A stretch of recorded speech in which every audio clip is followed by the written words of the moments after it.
One of the tools that I want to introduce is this idea of a vision board, specifically a feeling that you want to have, and then you translate it into something visual. You might hear this called like a mood board. The idea is that we are going to create some visual references that can help us tap into how we want to feel in an upcoming amount of time.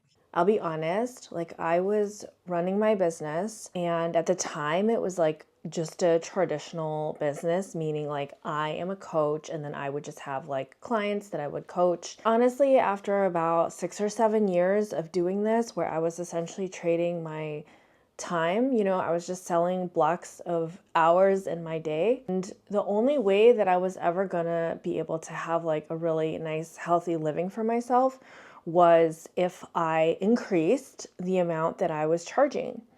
Now, what this would mean is that I always wanted to offer, like, honestly, affordable career coaching. And to me, that meant being in like the $125 to $150 range. I guess just for me personally, I had gone to see a therapist and they had charged $150 a session. And I guess it's a little bit different because you're supposed to see a therapist more often. And, let's say it's anywhere from like 2 to 3 times a month. But like, if you add that up, that was $300 to $400 a month. And I was like, I don't have $400 a month to like go see this therapist, right? So I really had to reflect on that and then be like, okay, so Mandy, like if you're charging people more than $150 and they need to come see you 3 times, like that's 400, like that's like a lot. That's like a lot of money. And I had gone and talked to some mentors, whatever, not really, who were like, well, you just have to raise your prices.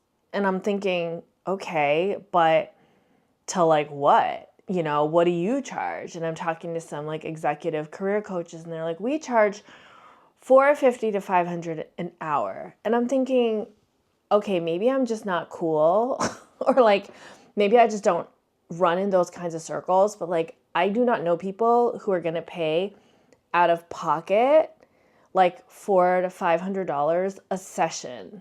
Like that seems bananas to me. So I could just never reconcile it, if I'm being honest with you. It was just really hard for me to be like, okay, so these clients that I've worked with for years, I'm going to be charging them all this money. And like, I like know them very well. I know their financial situation. I just don't think that I could like ask them to go from $150 a session, they're like supporting me, to like, oh, hey, now my prices are $350 a session. Like, it's just insane. And then I thought, okay, well then what if I just started doing it with like new clients? So I started doing that where I would like charge a little bit more to like new clients. And it just, but even still, I just could never get to the stage where I'm like, yeah, I'm going to charge $500 a session. Maybe it's just like my insecurity, but I was like, damn, if I ever paid $500 a session for anything, my expectations would be so sky high. I don't know. There was something I just couldn't crack about it. Maybe I'll crack this at some later point in time, but I just couldn't figure it out. And it was then that I was like, okay, so there's a limit, there's a ceiling to how much coaching you can do. Plus, like, coaching, to be honest, like you are really holding space for people and it can get very tiring if you don't like work on, it's like a muscle. Like if you don't work on building your capacity, like you're going to burn yourself out. So I was dealing with that as well, where I was like, how do I create enough capacity to offer this, really intimate one-on-one service for clients at the same time that I'm like not wanting to charge them too much. It was like if it was an axis, it was like the two lines would never meet. I could never figure out the balance. And if you're a coach who's figured this out, you're better than me. I could never do it. So essentially, I was just like, I felt like I had been using the same formula for my business for years. And I felt like I was like hitting my head against a wall. So the turning point for me was that I actually ended up getting an office. Obviously, I'm not there anymore, but I'm going to tell you this story. So I had in my mind that like enough was enough. Like I'm going to invest in myself. I'm going to have an office outside of the home because I was working from home. And especially it was like after the summer, the kids had been home all summer. And especially when you're trying to have these like intense 1 hour coaching sessions. And then meanwhile, like your kids who are young are like in the next room and they're like human, they're little humans. So they need lunch or they need a snack or they need, you can't just like leave, like you need to like take them and do activities and things. So essentially I got to a point where I was like, okay, if I'm ever going to break through, I do want to have like a dedicated space for myself. So like, let's go for it and like, let's try it. Okay. So it was basically, I found this like co-working space in downtown. I live in a town in Oregon and it was $695 a month. And at the time I was like, okay, I have to do the equivalent of like four to five coaching sessions a month just to afford that rent. And it wasn't always a guarantee. Like, I think I definitely did obviously make more than $700 a month during those. I was in that office for probably 6-7 months, but it was like, it was tight. It wasn't like straightforward. It wasn't just like, oh, I've got that money. It was like, okay, you have to like lay it out and like how many clients do I have to contact? How many sessions do I have to get secured? Like it was a whole thing. What that office provided for me was a sense of concentration and focus, which I now credit as like the thing that actually helped me to break through. It didn't happen right away. It took a couple of months, but I got into a mental space where I was pretty laser focused on my business and I was pretty laser focused on what I'll call like planning and like cozy time with my business. I think the thing that office afforded me, which I don't know why, because like I could very well just like do the same thing to my walls here, but let me just tell you what happened.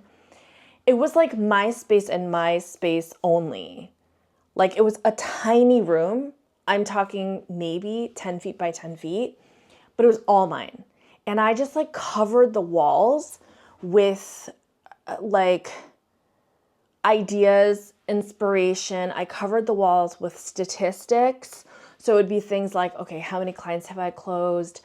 How many times have I posted on social media? Like it just kind of became this cocoon place of creativity for me.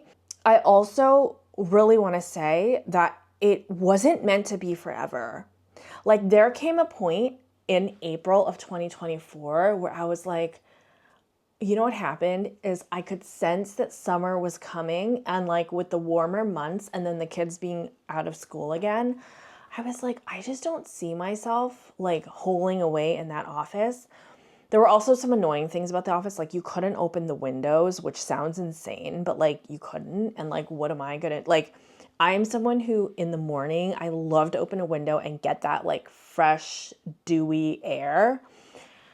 So you couldn't open a freaking window. And also, this is going to sound so gross, and it is, but they had a little bit of like a fruit fly situation. And I tried everything. I had like traps. I did like the vinegar soapy thing, which I've done before and has totally worked. These things would not go away. And it was just like so funny because it would just be like one single fucking fly, like, but I knew it was there and he knew I was there and it was like, or like he and his 1,000 cousins that kept spawning. And I like told them about it and they were like, oh, we're going to try. But like, you can't, it's like, there's just something in the walls of that specific place. I could not get rid of it. Anyway, it wasn't a big deal, but it was like between the window and then this fly and all of his little descendants that kept like coming this close to my face. I was just like, I actually don't think that with summer coming, it makes like, I'm not going to pay $695. Like, I'm not going to do it. But okay, the whole point of this video, which let me just go back to for a second, all those things that I had on the wall, one of the things was I made a mood board. Okay. And I'm going to put it up on the screen for you to see here. This is the mood board that I first made. This was probably January, February of this year. And I did this for free in Canva, and I just found things that represented what to me was like peace. You know, it's so funny when I look at this because I'm like, these are all like water-based, outdoor-based, like comfy, cozy things. There isn't like a photo of me like hugging a bag of money. Do you know what I mean? It was all like heart-led, like heart-driven things. And I think it really grounded me. It like reminded me on a visceral level, like, yes, you do love being in warm bodies of water. Yes, you do want sashimi. Yes, you do want to do yoga. And I think especially when we can like be in our heads so much, and then just all of like the mental swirl and mental chatter, having something visual that you could just like see on your wall kind of shakes you back into a grounded reality.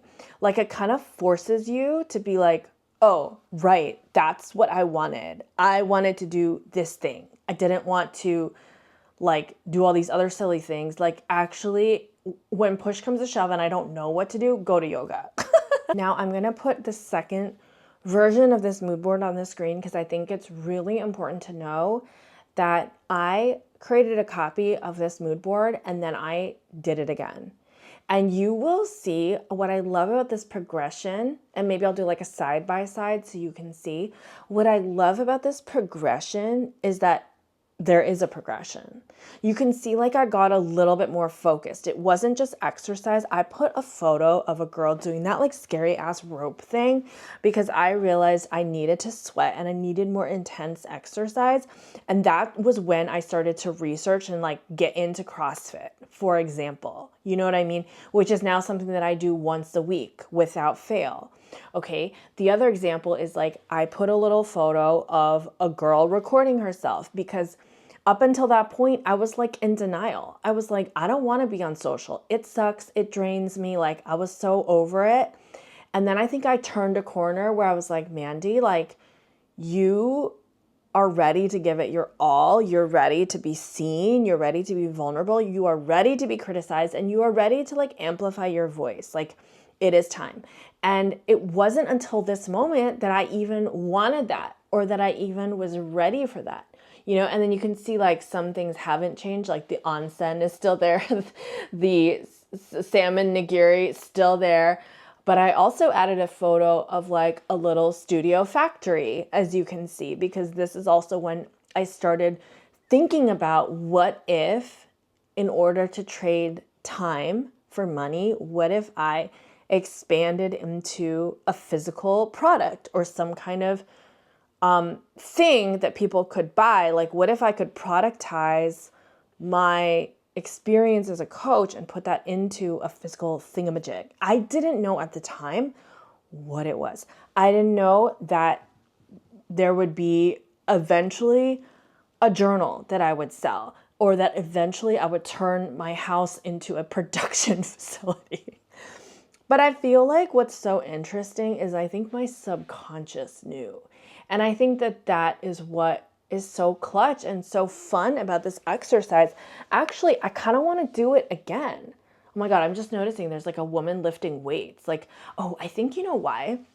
I think because at this point in time, I was reading about like how to increase your spiritual capacity, meaning like, okay, as you get deeper and deeper into coaching work or healing work, part of the ability to hold enough space for people and like stay grounded no matter what kind of random shit comes up during a session is like your physical capacity.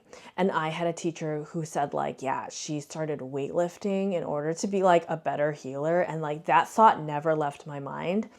And so I was like, yeah, if I'm going to up level my body, my capacity, my ability to help facilitate healing in others, if I'm going to up level that, then like, hell yeah, I need to be lifting fucking weights out here. Like I need to be pumping iron. And so that's what that photo is. And I love it. Like I just remember this point in time so clearly. I highly, highly recommend All I did was I went to Canva and I did one. You just type in the word like, this is not sponsored. I typed in the word like grid and then just found a grid and like made it. And I'm just so excited to like do it again and like see what comes up. So highly recommend. I think that everyone, okay, takeaways from this video. One, you should do your own vision board, mood board to like set the tone for the season. We all have different seasons in life, and depending on where you're at, maybe you're in an incubation mode, maybe you're in a creativity explosion mode, maybe you're in a like, leave me alone, I don't want to talk to anyone mode. But this is a way to like visualize that, okay? Also, give yourself room for that to change, for that to evolve, for that to grow. The second thing, I think the main takeaway is like we talked about, having a physical space that was dedicated for it was really dedicated for my business and incubating it and being like, what the hell has to change in order to make this shit work, you know? And I think that, yeah, I went to a bit of an extreme. I paid rent on a place that was month to month, thankfully. But you could do the same thing. I mean, depending, if you don't live in a big city, you could get a co-working space month to month for probably under $500, you know? Like, obviously that's a lot of money, but I'm just saying, like, or even if you didn't have a dedicated space, you could get a membership to a co-working space and pay like $200-$300 and at least just have a place where nobody's going to disturb you, right? This can also be free. This can also be like a routine, a coffee shop that you go to, a park that you go to, a laptop that you use. Do you know what I'm saying? We can create ritual out of anything. But the idea is like, what was it about that space? It was almost permission to incubate my idea and permission to give my business, like, how would I call it? It was like permission to give my business room and space and like to take it seriously, to take my own business seriously and not to like hide it away, not to be like, oh, I'm just like a stay-at-home mom. I don't do no, this is a serious business and it deserves attention. It deserves care. So if there's anything to take away from this rando conversation that you and I are having, it's like, take yourself seriously, you know? And I think just on a high end, like zoom out note for you guys, it's like, I feel like 99% of what I do in career coaching is that I just take everything my clients say so seriously, even if they're like, oh, this is stupid, or like, oh, I don't want to, I'm sorry, I'm talking so much, like all of that stuff that we do to like make sure we're not taking up too much space or time is like, I lean into that shit. I'm like, no, what were you saying? Because it's important. And I think that part of the healing and part of the growth comes when we give ourselves validation and permission that like, actually our problems matter.